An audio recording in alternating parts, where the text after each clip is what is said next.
Good morning, everyone. Jamie McIntyre here on behalf of AustralianNationalReview.com. Just a few updates for what's happening in the world of coronavirus in Australia today. I'm in Brisbane, in Queensland, Australia, for those followers who don't know where that is. And today we're going to talk about a couple of topics. What's exciting news is, I'll post a link to this, it appears mainstream media in Australia, the tide is starting to turn, and they are, for whatever reason, realising that they need to start reporting on some of the truth, otherwise they will have no audience left. Channel 7 News, I'll show you with a video link, is now raising the issues at Australian National Review, and many of us truth seekers and supposed conspiracy theorists have been highlighting for months now that the COVID deaths around the world, including in Australia, are being politically manipulated to serve political agendas. And Channel 7 News reporter has highlighted this, that the Victorian government appears to be increasing or inflating the death numbers on a particular day to suit their narrative for that day. I'll let you listen to the video and hear it for yourself. And some of the reporters are outraged that this is actually going on, that this would be one of the worst things to ever do, to manipulate or inflate the deaths. Wow, how could they not possibly know that?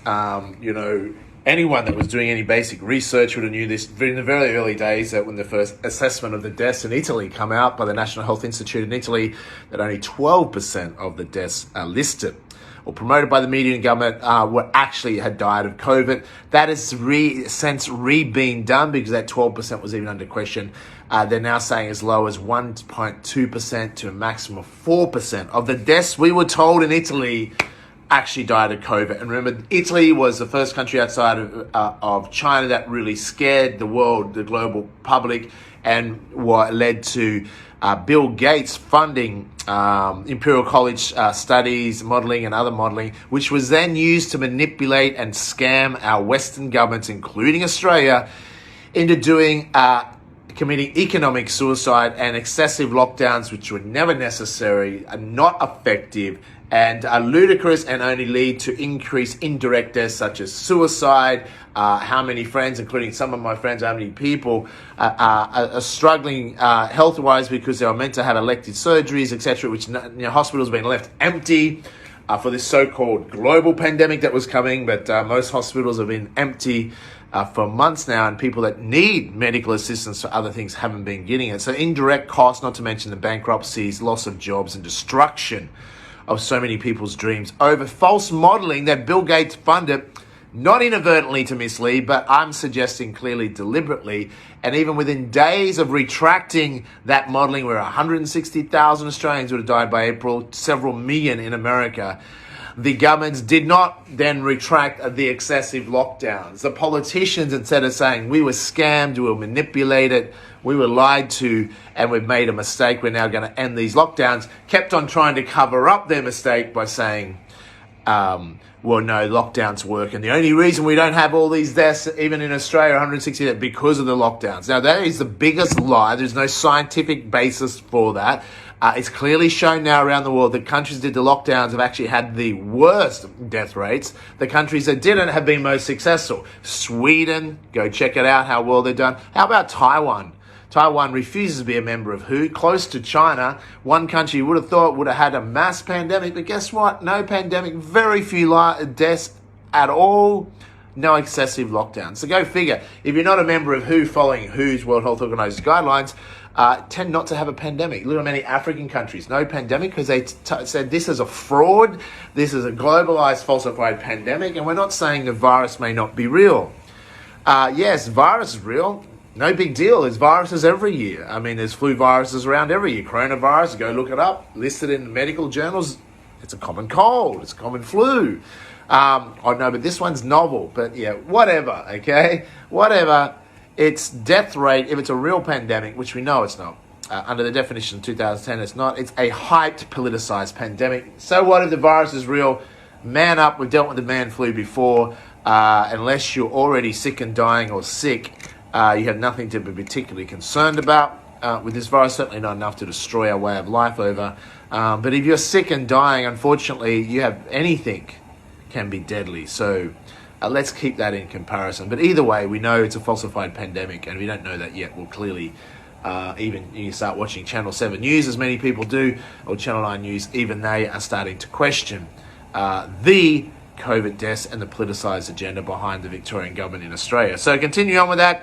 Dan Andrews has continued to lose the plot. I'm going to list some videos here of one dragging a pensioner brutally. Victorian Police, guys, we're not going to tolerate your bullshit. You're going to jail. You Victorian Police that have been recorded abusing the public, closet communists, you're lucky I'm not down there because, shit's going to hit the fan. You guys being recorded, you're going to fucking jail. We've had enough of the mistreatment of Australians. Just because power's gone in your head gives you no right to abuse, assault, attack innocent Australians. I will not stand for that in my country. I know many other Australians won't, especially Victorians. You've gone way too far. Bad enough arresting a pregnant mum in her own home for what? Putting a peaceful post on Facebook that, hey, why don't we social distance but legally protest in Ballarat, which you thought it was legal. I mean, come on, that's bad enough. Let alone now dragging a pensioner out of his house, 7 or 8 cops, beating the crap out of him when he's not even any threat, spraying on the ground with Caspian spray, and then sitting there hosing, not knowing all along that being videoed. You're going to see this video. It's outrageous. It's destroyed our reputation around the world. Victoria is a failed state. And caught up with many of my ex-Melbourne friends that have escaped Victoria only last night, and there's many more coming. Dan Andrews, if every Australian could, they'd punch you in the face. You're a shame upon our nation. You should flee. And latest reports have been getting sent into Australian National Review. We're waiting to verify it. Is that Dan Andrews had his family snuck out of Victoria in recent days, a week, and to Queensland. No one else is able to get such privileges. And his family have already fled, which is what my recommendation is, that Dan Andrews flees Victoria in the next few weeks. Why he can, because I believe Victorians are within 2 weeks away from a threshold where the average person is going to lose their shit and come after Dan Andrews, and rightfully so. The abuse and any fines you get in Victoria, I'd say to Victorians, just rip them up and video them and throw them in Dan Andrews' face, so to speak. He's ripped up your civil liberties, your human rights, the laws, the Constitution, and abusing your powers. He's answering to foreign interests, foreign agendas. He's not your premier. And I would say to Victorians very clearly, just simply decide in 2 weeks, whenever you want to decide, whichever day, maybe September 19th, just take off your mask, reopen your businesses. Any fines by police, just rip them up. No longer tolerate the lockdowns. We know they're not scientific. We know it's on artificial inflated deaths. These people are dying anyhow. They're in aged care homes. It's sad they're dying, but they're already dying. Some may have died quicker because they got the flu this year, which we're calling the coronavirus, can't call it flu. Most are not dying anything to do with COVID, let's face it. All you have to do is offer, say, $59,000 grants to aged care homes in Australia, and of course, and pressure them to list things as COVID, and they're going to be listed as COVID. I mean, it's an absolute outright scam, as it is in America now. If you're not aware, CDC had to admit only 6% of the deaths in America actually from COVID. So out of the 180,000 deaths, you're looking at, a fraction of that.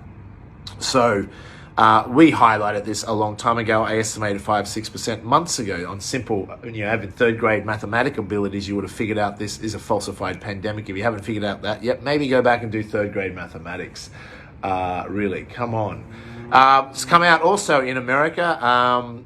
We can see those links. You'll see all this on AustralianNationalReview.com. All the facts to back this up. 90% of the cases in America are now estimated to be fraudulent. Once again, we highlighted not only the cases of fraudulent, but cases mean nothing.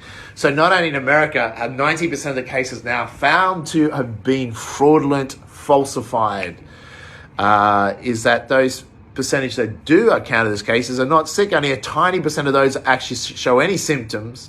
And those symptoms are, no shit, Dick Tracy, are flu-like symptoms. Go figure, because the fucking flu, and there's an effective treatment for these people, hydroxychloroquine with zinc, etc. But no, that's been banned because, if you can't see how there's more lies told about this pandemic that is a complete and utter fraud, then you owe a disservice to humanity. You need to get educated. Otherwise, you'll be supporting the enemy, the politicized agenda behind this. Now, if you still think Victoria is not part of a global political agenda, then unfortunately you also are misled. I had this conversation last night with some of my friends.